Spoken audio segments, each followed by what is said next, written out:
Welcome to The Explainer. So today we're diving into a massive shift happening in Japan's housing market. You know, that long-held dream of owning your own place? Well, for a lot of people, it's becoming pretty much impossible. And that's putting a ton of pressure on renters. Look, if you've been apartment hunting in Japan anytime recently, you've probably felt it in your wallet. But this isn't just a hunch, it's a real, powerful economic shift.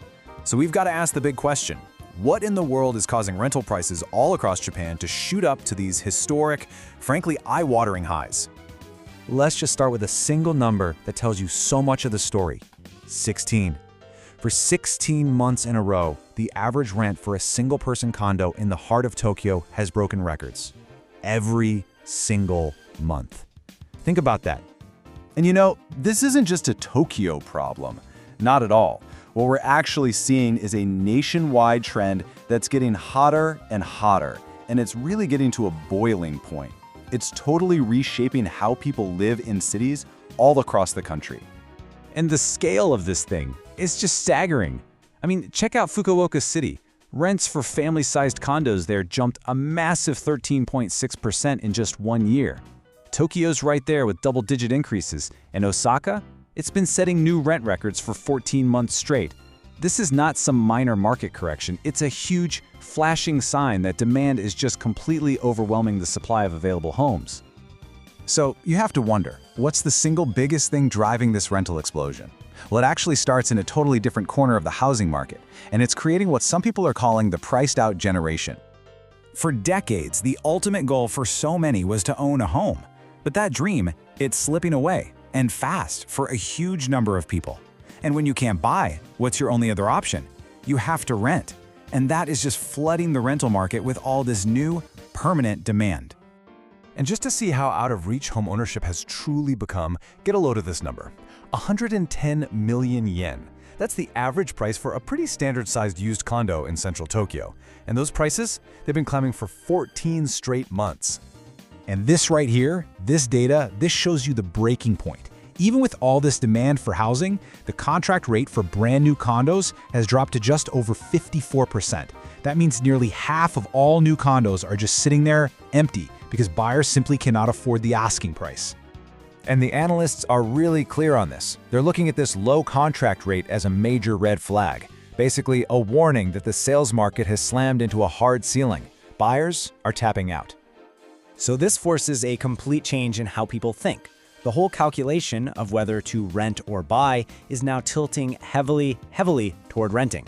For a lot of households, it just seems more rational and frankly less risky to accept a higher rent than to take on a gigantic mortgage, especially when you don't know what interest rates are going to do.